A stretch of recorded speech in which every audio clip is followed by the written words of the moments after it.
Hello and welcome back to What I Think I Know with your host, Dan Brigantino. Big ol' storms rolling through the state this week. We don't have rain like often, but when we do get it, we get a whole lot of it. And we certainly have been getting a whole lot of it. If you're in California and you're a skier, snowboarder, yeah, it's going to be a lot of fun. I would say Monday is a decent day to go. Uh, uh, the resorts should be about as empty as they can get.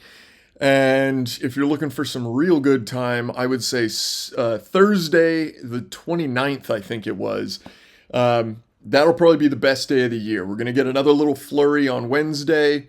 By Monday, all the weekend crowds, they're going to tear up all the powder. Another little flurry on Wednesday will mean that Thursday, fresh powder, nobody there. It'll be a beautiful time. I wish I could get out there, but I think I'm going to miss it this year because I'm going to Japan in a few weeks. I'll be posting from Japan while I am there. So you get to see some of that if you're a regular watcher, which I don't know if I have any. If I do, comment down below. Let me know. Tell others to join and whatnot. I'll give you a shout out or whatever. Ask me a question. Do something. Interact. And another season we're looking at is Girl Scout cookie season. That's one of my favorite seasons of the year.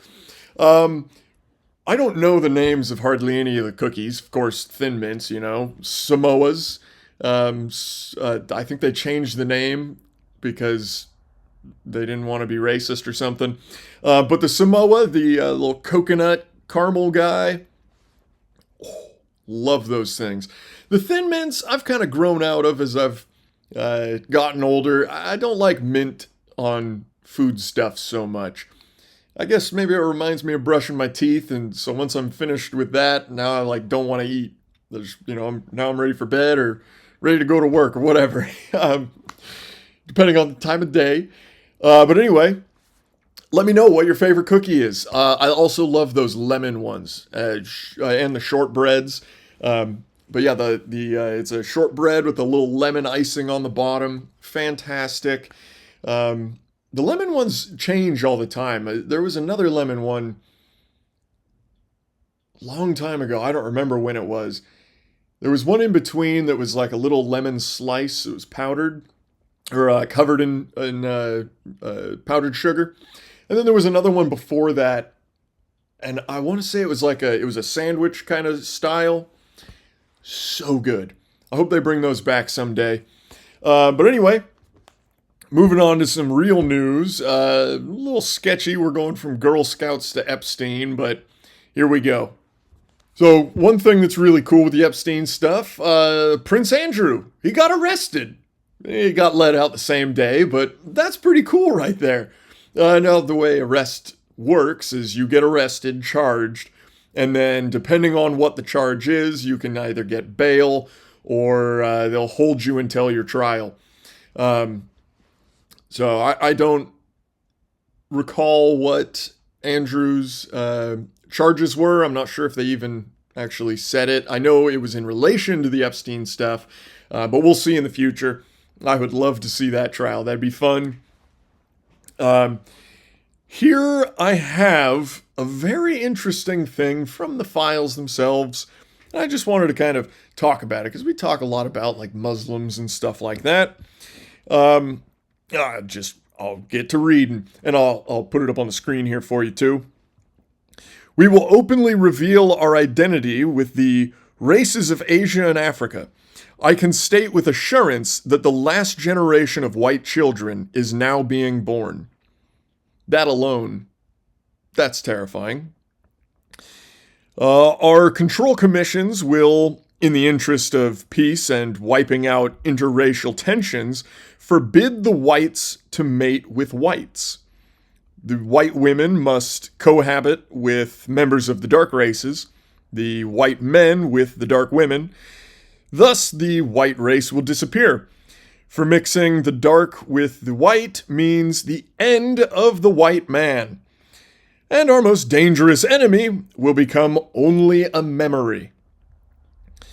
I like hearing that we're the most dangerous enemy.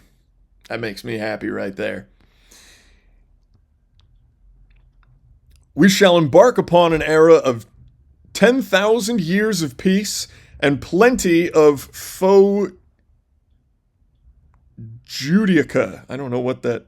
Oh, Pax Judica. I have no idea what that is. We'll have to add that into another episode there. And our race will rule undisputed over the world.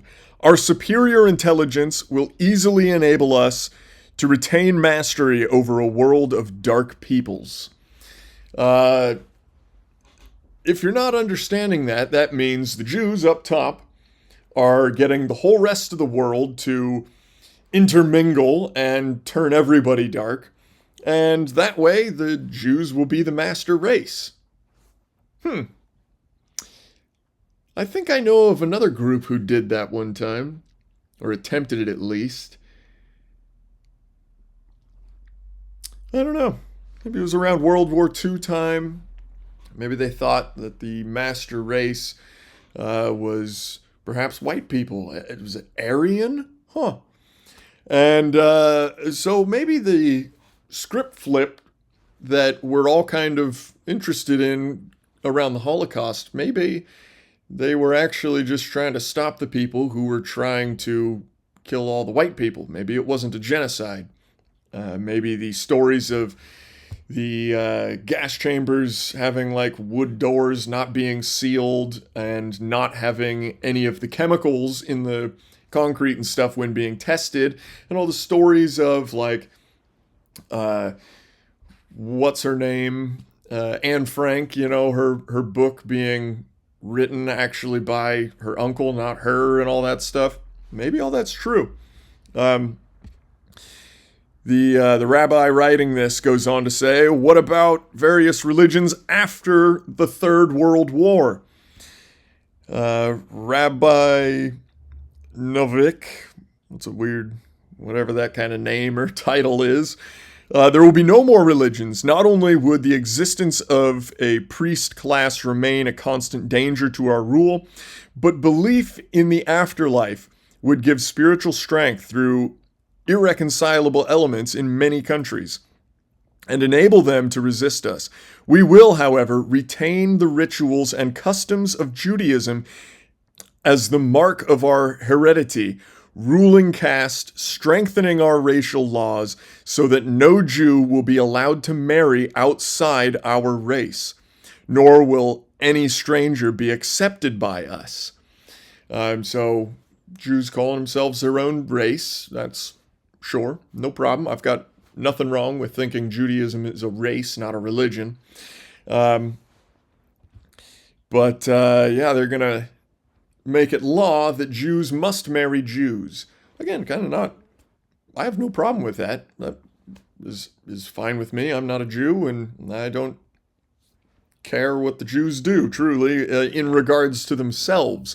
It's more what they're going to do to everybody else. Let's read on. We may have to repeat the grim days of World War II, when we were forced to let the Hitlerite bandits sacrifice some of our people in order that we may have adequate documentation and witness to legally justify our trial and execution of the leaders of America and Russia as war criminals, after we've dictated the peace. I am sure you will need little preparation for such a duty, for sacrifice has always been the watchword of our people, and the death of a few thousand Jews in exchange for world leadership is indeed a small price to pay. So is that them admitting that they kind of planned the sacrifice of the Jews during World War II? This is all getting a little confusing. To convince you of the certainty of that leadership, let me point out to you how we would have turned all of the inventions of the white man into weapons against him. His printing presses and radios and mouthpieces of our desires, and his heavy industry manufactures the instruments which he sends out to arm Asia and Africa against him. Our interests in Washington are greatly expanding. The Point 4 program, that's all capitalized, that's the title of it, for developing industry in backward areas of the world, so that after the industrial plants and cities of Europe and America are destroyed by atomic warfare, the whites can offer no resistance against the large masses of the dark races. Oh, and they will, maintain unchanged. So essentially, we're saying that places like India, if we help them industrialize, when they try to wipe out the white man, well, then India can bring up the manufacturing and no problem. That should terrify everybody who just listened to that or read it on their own. That is the plan. That's been the plan. It's been talked about for many, many years by all sorts of conspiracy theorists and whatnot. But yeah, this is a serious plan here. When it comes to kind of what do we do about it, I don't know. I've got really nothing for you. Wait and hope it doesn't actually come to fruition. And when it does, be very loud about it. Make sure everybody knows that, well, it's the Jews orchestrating it all.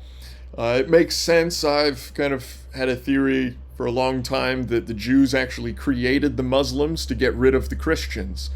And then essentially the Muslims would kind of end up getting rid of themselves or just working for the Jews.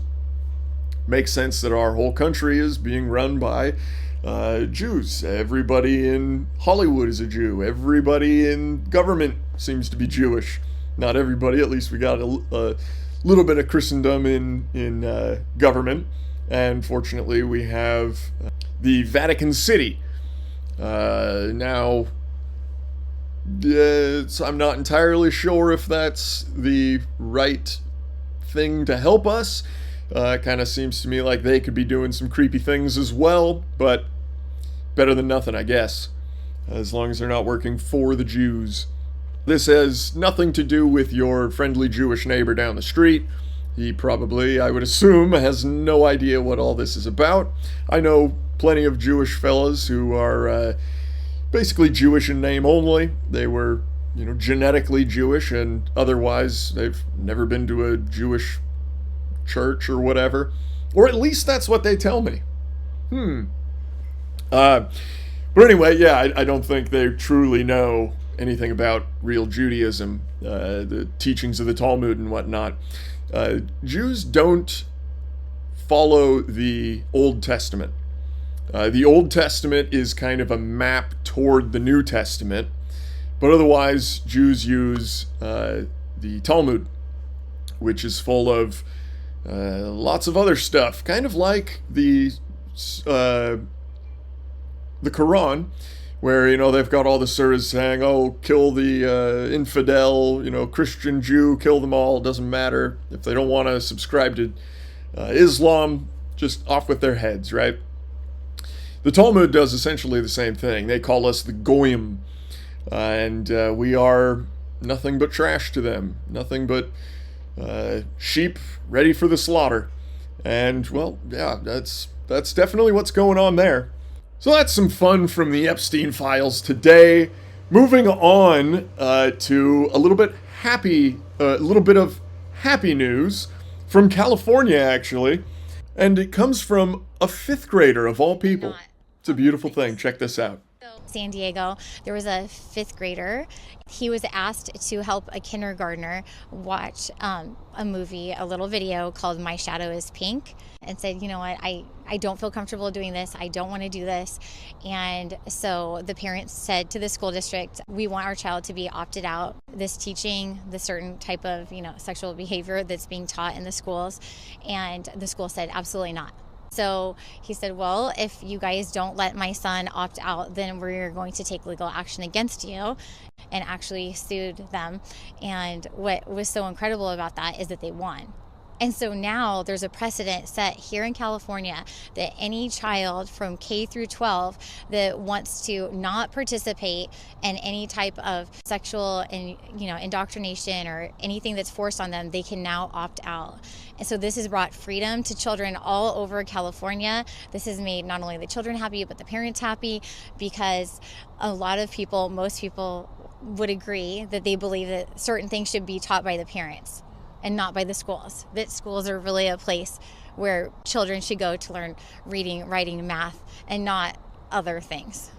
It only takes one person to stand up for change, and that boy did it for this whole state of California.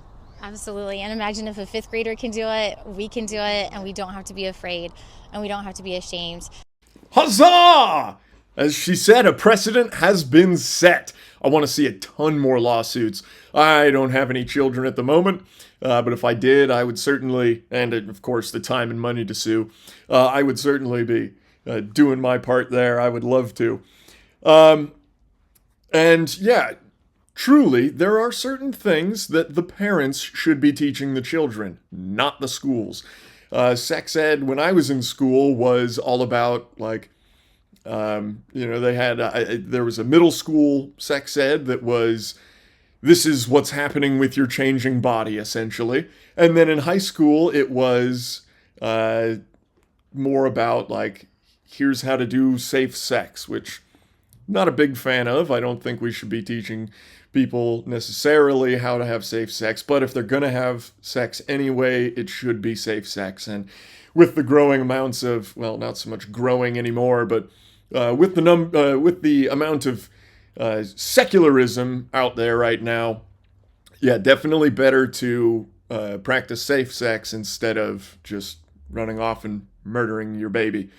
That's not a great option. But this is a beautiful thing. I love to see it. Let's see many, many more lawsuits. I think there's plenty of people out there who are in a position where they could sue over this sort of thing, and I would love to see it happen. I want to see hundreds and hundreds of lawsuits. California is already in a shithole when it comes to their money situation. So if we can grind it out a little bit further, take a little bit more of that money out of that system, I would love to see it. Next up, we have an X post, which is a little bit more wordy than when it was just called a tweet. I did kind of enjoy that, but I'm glad Twitter is now X. But anyway, 12% of all Nicaraguans now live in the United States. About 870,000 people. 50% of them, about 450,000, arrived between 2020 and 2024 under Biden's TPS and open borders policy. 7% of Nicaragua's population left and entered the U.S. in just 4 years. America needs mass deportations. That is pretty freaking wild. 12% of an entire country moved into our country. Their country obviously isn't all that large to start if 12% is less than 1 million people. So I think they could use all of their own people that they've got. Let's send them all back. They need them, clearly. Nicaragua, not the economic powerhouse. Yeah, but maybe it could if they had some more people to help them out. Because clearly, if we're taking them in, they must be, doctors and lawyers, as they say on the liberal news media. So I think send them all home. All of them. Every single one of them. I personally don't know. Well, I guess I don't know if I do or not, but I don't think I know any Nicaraguans. I've never seen one, doing anything important. I would imagine they own a lot of restaurants, and they probably soak up a lot of government assistance. We know pretty much every separate ethnic group has about 50% of their population on welfare of some sort. So it can't be any different than the Nicaraguans. So probably about 450,000 or so on welfare. That's a enormous chunk of people. And, I think Americans could use that. Maybe some of our veterans or something like that. Or just whatever, anybody in need. Send that money to organizations like the Salvation Army. I've said this before. They do a great job at handing out food and things that are necessary to people. If you have a refrigerator at home, they'll give you massive amounts of refrigerated goods. If you don't have a refrigerator, that's okay. They'll give you massive amounts of non-perishable goods. It's a beautiful thing. All you got to do is walk up to the door and say, hey, I need some food. You can do it. I can do it. Doesn't matter if you're like truly in need. They're open to everybody. Now, I don't say if you're not in need, go, overuse the system. There are people who really truly do need a meal here and there. I think I've said this before. At one point, I was in between jobs and moving at the same time, and I needed some assistance. I was having trouble paying the bills, getting the food on the table. So I did a couple months of Snap, I think it was, the little debit card they give you with a few $100 loaded on it. I think in total, they gave me like $300. It was great. I was able to feed myself, and it was incredibly useful. And then I got myself situated and stopped the system, let them know, hey, I don't need you anymore. Thank you very much. Have a good day. That's how these systems are supposed to work. It's not supposed to be a lifetime of using the state's money. You're not supposed to rely on these things. You're supposed to use it if you need it, and if you don't, carry on, do your own thing. You've got it. But like I've also said, the Salvation Army's sort of system, I think, is the proper way to go. I think shut down all the other welfare systems and give the money to people who actually are doing it right. Moving on to the Supreme Court. Oh gosh, feels like ages ago now. I think it was about a year ago. Justice Kavanaugh said that they are going to be taking an AR-15 or assault weapons ban case in the next term or two. We are now on the precipice of that. We should sort of be seeing some movement on that just about any day now. Kind of at least before the end of this next session, June, something like that. But we've got a lot of stuff coming up, a lot of stuff that's been mentioned many, many times, kind of delayed, pushed back, and they're all sort of piling up now. So my hope is that they take a big bunch of all these cases and just deal with them all on one day, because they all kind of pertain to the same thing. There's several AR assault weapons cases. There are several magazine capacity cases. There's all kinds of stuff. Now, coming up very soon, I think the first two cases we're going to hear, and probably very soon, like within the next month or two. I think they're scheduled for late February. Wilford v. Lopez from Hawaii. Hawaii, not a fan of guns. They've given out a total of like 10 concealed carry licenses in the last 10 years. It's really bad out there for Second Amendment lovers. Now this Wilford v. Lopez is, they're calling it the vampire rule. You have to invite a vampire into your house. They can't just walk right in. The rule essentially states that you cannot bring a firearm into private property without express permission from the owner. So that means you roll up to the gas station to fill your car up. Well, before you drive into the driveway, you have to call the owner and go, hey, can I bring a firearm concealed on my person into your property? How do we know? How do we find the owner? The owner has to just sit there and field calls all day from people. Well, fortunately, they won't have to do that because nobody has a concealed carry license over there anyway. But yeah, that's a terribly detrimental case. This is Oh, I need to pop into 7-Eleven to go grab myself a bag of chips. Got to do the grocery shopping really quick. Let me swing by the grocery store on my way home from work. Anything. We do this all day, every day. You walk across a gas station parking lot.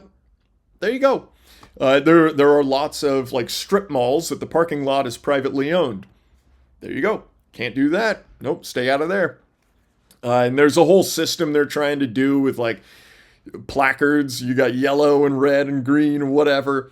And there's a lot of strangeness around that too. Like the green placard means that you're not allowed to bring a gun. The red placard means you are allowed to bring a gun.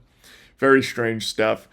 And they're also, I'm not sure if this is connected to this case or not. I can't remember if it's a separate case. But they're also trying to bring a law into Hawaii where if you are concealed carrying a firearm, you also will have to conceal carry and I can't remember how they state it. It's an electric self-defense mechanism. They're talking about tasers. So you also have to use a taser gun. And basically that means that if you don't draw your taser before your pistol, well, now you're in trouble if you do have to defend yourself. And oftentimes in self-defense situations, it is seconds, not minutes, not hours. So you draw your taser, the guy shoots you dead. Okay, great, thank you. I think it's pretty certain that both of those rules are going to get squashed and thrown out. They're pretty ridiculous at face value, and they don't get any better when you look deep into them. Another one that's going to be heard pretty soon, I believe, is U.S. versus Himani, which is about drugs and guns. In order to buy a firearm, you have to sign a piece of paper, basically. Well, it's kind of like a 5-question test or something like that. But one of the questions is, are you addicted to or do you use any illegal substances? Even marijuana, if your state has legalized marijuana, that is doesn't matter for firearms owners because this is a federal thing here. So if you are a firearms owner and you use marijuana, you have committed a felony because you signed the paper that I do not use marijuana or any illicit substances. So this is going to the Supreme Court. I would think that they're going to err on the side of still no, you may not use marijuana with firearms, whatever.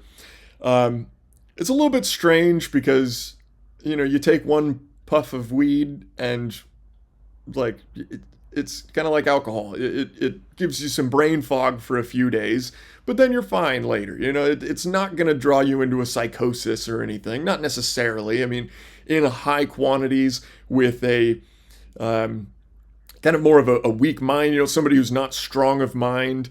There can be some issues, I'm sure. It is sort of a psychedelic. It's not going to like cause schizophrenia, but it could trigger things like that in you. So I truly think they're going to, I don't know if I would even say that using marijuana is, well, yes, I guess I could. I think they should say that using marijuana is perfectly okay for a gun owner. Now, addicted to any substances is a whole nother thing. Addiction is a really bad thing. But we do let alcoholics use firearms. Now, you're not allowed to use a firearm and alcohol at the same time, which is a good law. We don't want a bunch of drunk people walking around shooting off the firearms because they're drunk and they're cocky, When you're drunk, you get a lot of, like, I can do anything kind of thing. Boy, when I was in high school, I used to jump off of buildings and things like that. You feel very much invincible. I would climb all sorts of stuff.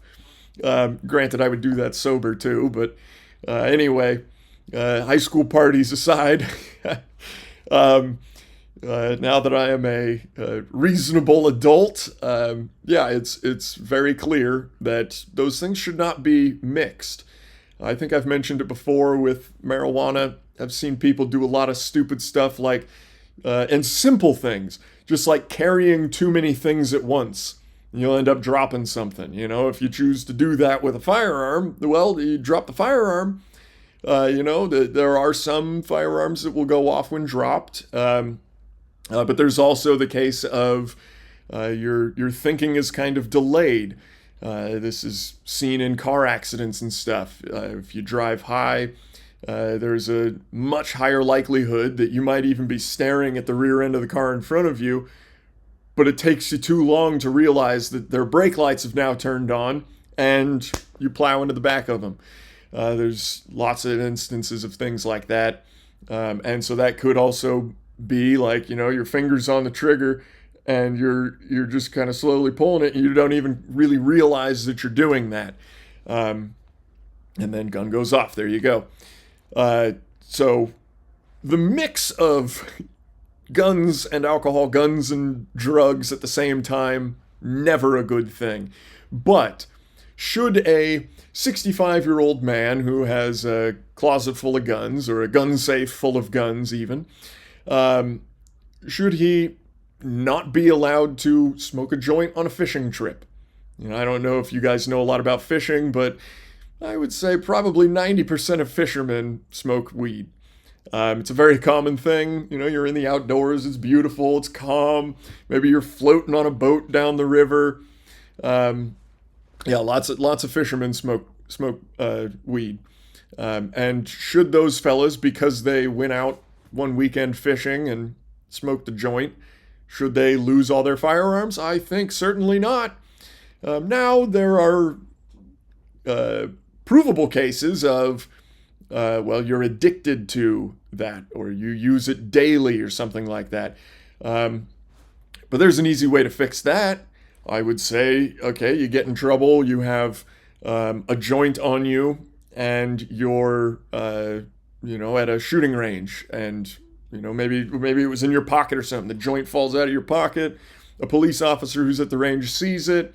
Well, that should probably, be at least talked about in court.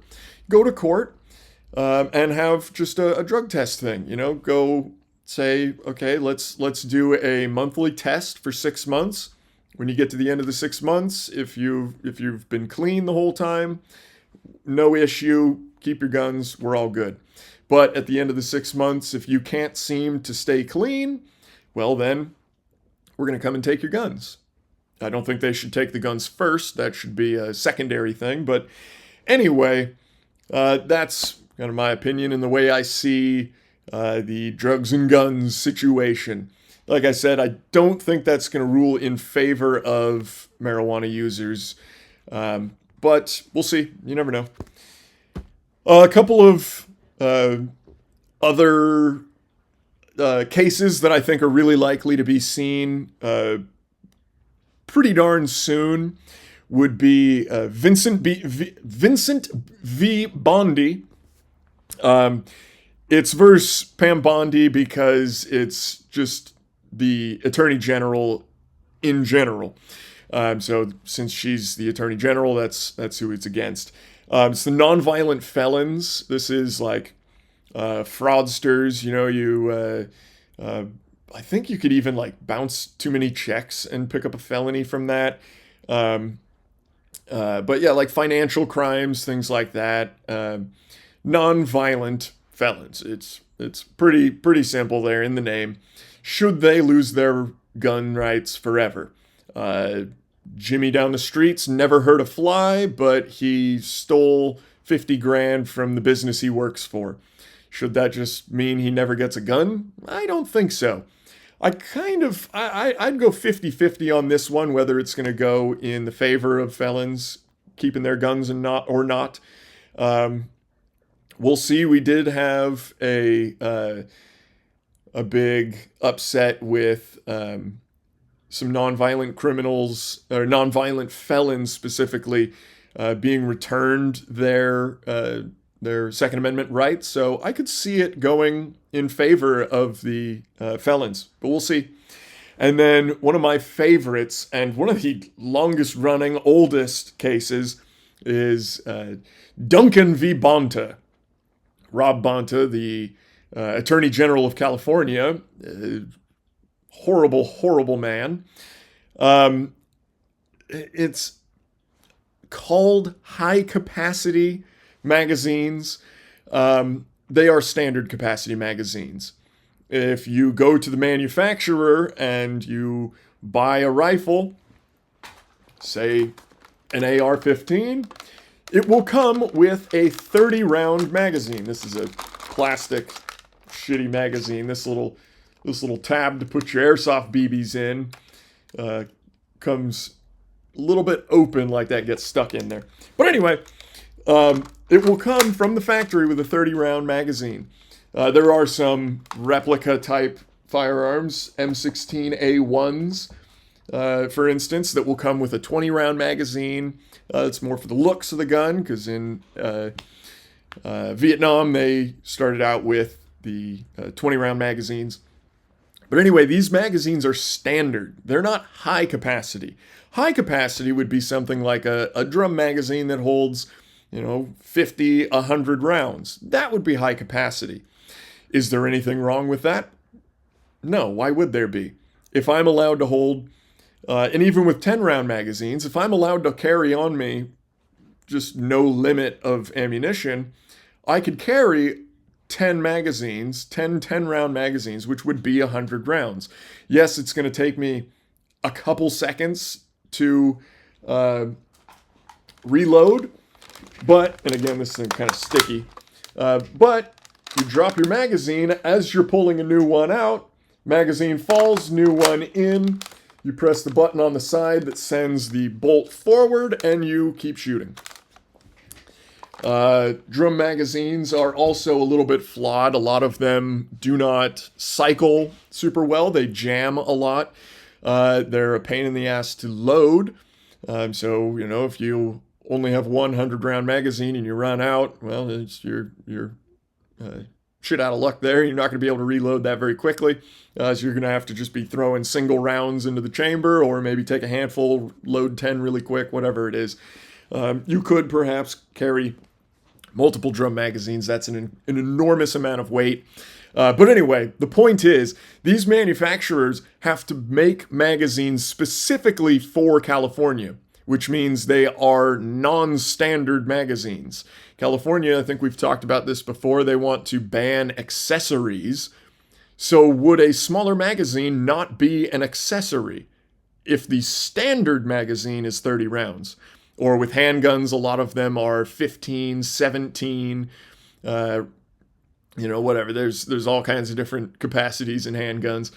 A lot of handguns are even less than that. We know obviously revolvers typically are 6.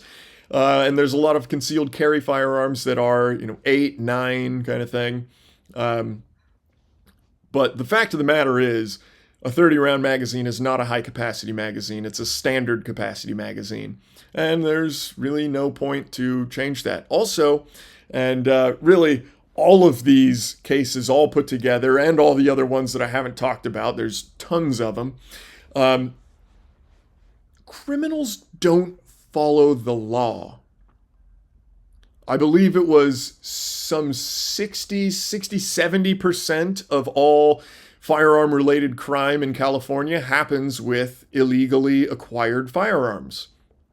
So if they're not going through the legal route to acquire their firearms, why would they follow the law when it comes to magazine capacity? If you can drive to Arizona or whatever, a state nearby, and go into the store and buy a magazine, I've never actually done this or anything, so I don't know if they check IDs when you buy a magazine. I would assume they don't, because that wouldn't really make sense. And also, you can buy magazines online and ship them directly to your house. Obviously not high-capacity magazines here in California, but you can purchase 10-round and under magazines online and ship them to your door. So I would assume in other states, you could just walk in the door and purchase a 30-round magazine. So if I were a criminal and I wanted to do some firearm crime, well, I'd just take a 6-hour trip to Nevada, go down to Reno or Vegas and go buy a bunch of 30-round magazines. It's not that difficult. I never would. I will follow the law as far as the law goes. But criminals don't follow the law. So that's what they're going to do. They're going to go next door and buy their high-capacity magazines. There's no point to any of these laws. They are meaningless. If you don't know, our Constitution says, under the Second Amendment, a militia being necessary to the protection of a free state, the right of the people to keep and bear arms shall not be infringed. Now, along the lines of concealed carry, you're infringed by a permit. Say I want to build a barn, or a shed rather, in my backyard. Now, if I keep it under 12 feet tall and I do not power it with electricity, there's no problem. I don't need a permit. But if I want it 12 feet and 1 inch tall and I want it to have an outlet in there, I have to go down to the city and get a permit. That is an infringement on my ability to build a shed. If I have all the lumber sitting there, I've got all the electronic equipment that I want to install in there, and I can build it. I have the capabilities. I have the tools to do it. I have the knowledge, all that stuff. I still am not allowed to do that until I go get a permit. An infringement. So, with that logic, a permit to carry is an infringement. But our Constitution says the right to bear shall not be infringed. Bear simply means to carry. You bear the weight of what you've done or whatever. And then, of course, keep. We all know what keep means. That's ownership right there. So when it comes down to it, all these laws are baloney, and they're never going to help anybody. They're not going to save anybody because criminals do crime. They don't follow the law by nature. Moving on. Actually, one more thing.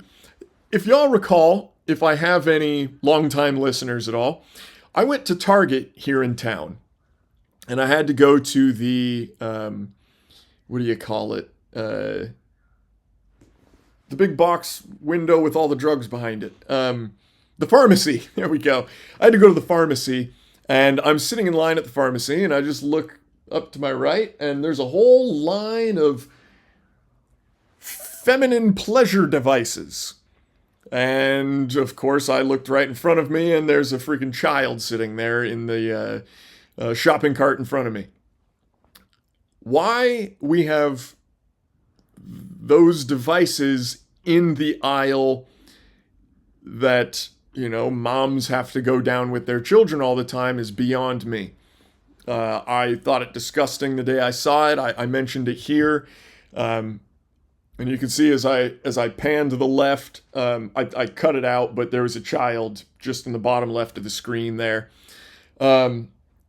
So I went back not too long ago, and I just decided I'm going to ask somebody, is there any chance we could just move the line to the next aisle over, or perhaps move the pleasure devices to the next aisle over so that children don't have to be walking through that aisle? And they said no.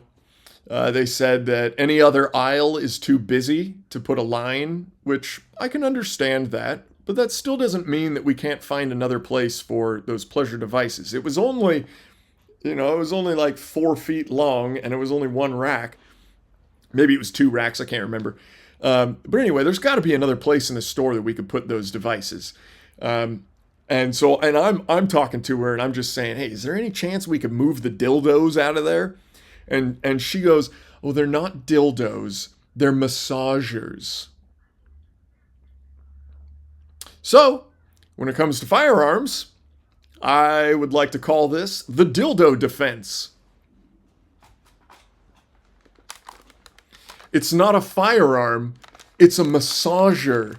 It massages my shoulder. That's all it is. The dildo defense. No, smarter people out there than me can make that even more solid.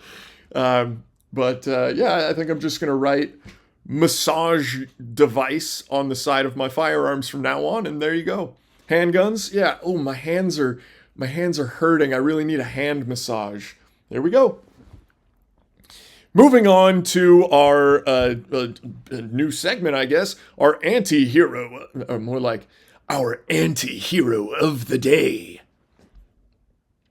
I might even have the right mustache for that. Our anti-hero of the day. Vivek Ramaswamy. I don't know if I said that right, and I do not care in the slightest. He's an incredible fella. He's making everything free in New York City. Somebody else beat him to the free stores. And I haven't looked into that. I wonder how that's going. I can't believe there hasn't been like a riot on the news, or in the news rather, of everybody piling into the store and running out with all the goods. But anyway, he's trying to make things free, and the way to do it is to drain the city of all its money. Isn't that a great idea? Here's him explaining. However, in order to get to this point of closing the gap on both this fiscal year and the next fiscal year, we are forced to raid the rainy day fund, the retiree health benefits trust reserve, and to increase property taxes across these other years. There we go. Now, a couple of these things we've talked a bit about in the past. The rainy day fund, I don't think I've ever mentioned anything like that here. Maybe I have, I can't remember. But the rainy day fund, that's kind of for emergencies. If there's a snowstorm that comes through and everybody loses power and, bad things happen, well, they've got a little bit of money set aside to take care of people. The retiree benefits trust reserve. Sorry, retirees, you're screwed. He's going to use all your money to do whatever the heck he wants with it. Screw up the city a little bit more. It's a beautiful thing. Yeah, who cares about the retired? It's not like they can't just go out and get a job, They're 85. Get on your feet. Get moving, man. Come on. No rest for the weary. Yeah, sorry, the elderly out there. That's really unfortunate. And then we have talked about this one before when we talked about his, whatever her name was, I can't remember, but the lady that was talking about we want to get rid of property ownership. This is clearly a way to do that. They're just going to raise property taxes. No problem. Having trouble affording to live? No worries. We'll just raise your property tax. I know you worked hard all your life to be able to buy a home, but guess what? Now you can't. It's a beautiful thing. Communism is great, man. Oh, boy. I love bread lines. They're so cool. And not getting up early enough so you get to the back of the bread line and then, sure enough, you don't get any bread that day. That's a beautiful thing. I love when children starve. Keep going, Mamdani. Boy, oh boy, what a guy. Funny enough, I've actually had communications with another fella that is working in his cabinet there. A fella named Mysone Linen. I don't know. I don't have any idea how to pronounce that name, nor do I care. He's an idiot. He is serving on Zorom's transition team. He's part of the Criminal Legal System Committee. Not a good place for a criminal to be in charge of, but whatever. So this fella, he's actually blocked me on Instagram. But before he did that, we had this conversation. So this was around the time that Trump was getting rid of the DEI system stuff. He had said something like, oh, this is bad, we need DEI. And I said, they did this, they got rid of it, because DEI is inherently racist and demeaning towards minorities. DEI essentially says minorities are too stupid to live without government help. I think we'd both agree that that is not true. And he replied to me and said, this is so off, ... DEI made sure qualified blacks had the opportunity to be hired in jobs at companies that weren't hiring any blacks. It had nothing to do with getting a handout. It's like the NBA only having white players and never giving LeBron James a chance to try out. We never needed handouts. We needed opportunities. That was all caps, the end there.